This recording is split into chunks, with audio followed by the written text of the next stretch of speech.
Now, for more on China's economy, I'm joined from London by CGTN's global economics analyst, Jin Keyu. Welcome to the show. Thank you. Good to be here.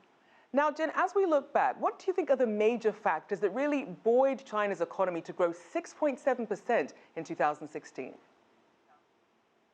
I think the primary reason is the stimulus, which has, really quite been around for some time, and we're just seeing the aftermath of fiscal stimulus, more lending by banks and more economic activity. It's about time, but we must be aware that a lot of the recovery is shown in the property market. So whether that is sustainable or not is still very much in question. Now, we also know that cutting overcapacity has really been one of the priorities for the government. So what's being done on that front so far?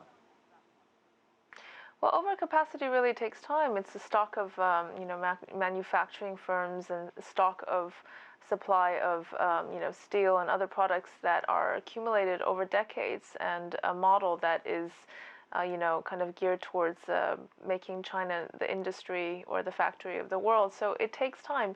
Now, they're doing things, first of all, committing to the fact that they're shutting down certain factories, they're reducing the share of manufacturing of certain products. That itself is already progress.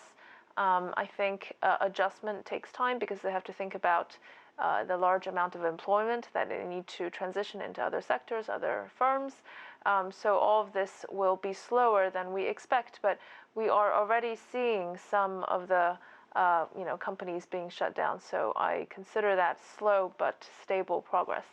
Now, you touched on some of the issues. So as we look ahead, what do you see as some of the biggest internal risks that the country faces in 2017? Well, inevitably, there is the credit risk and the housing property bubble risk. Now, we can debate about how big these risks are, what are the consequences, even if there were to be a housing price downfall, but I think the risks are certainly building up. I do not personally believe that they are to the point where the government cannot handle them, and that would lead to an implosion within the economy.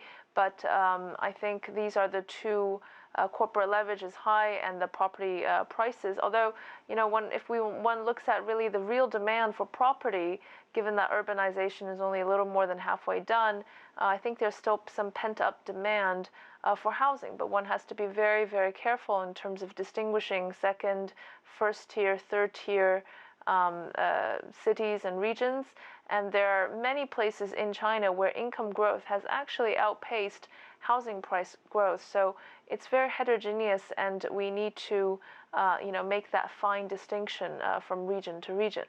Now, as you're touching on the property market, we know that the government did put policies in place to really try and cool it. And we also saw that the central bank has really stepped in to address debt. But those are, as you mentioned, still concerns. How do you see those being addressed going forward?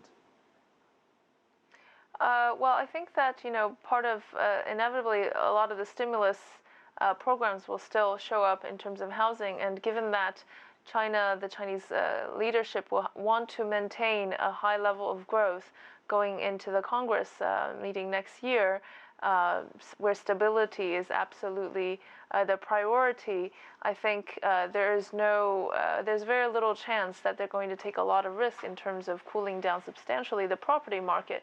Now, of course, increasing measures are being introduced with taxes. I think they also need to find a way for the local governments to adapt to a new model of revenue resources, because so far it has been a lot on selling land sales. Now, if they can diversify their sources over time, part of the resources coming from property tax, then the concern about the local government, which is really at the heart of as so far as the government is concerned, a major risk, they will have enough time to adapt. And in terms of the credit, the Ministry of Finance has addressed a certain, put in some measures to address the debt problems. Of course, there are conflicting goals right now. We want to stabilize the growth, right. We want the stimulus to work, and yet we want to deleverage. That's going to be difficult. Well, we'll certainly have to see how that pans out. Thank you so much for joining us. That was CGTN's global economics analyst, Jin Keyu.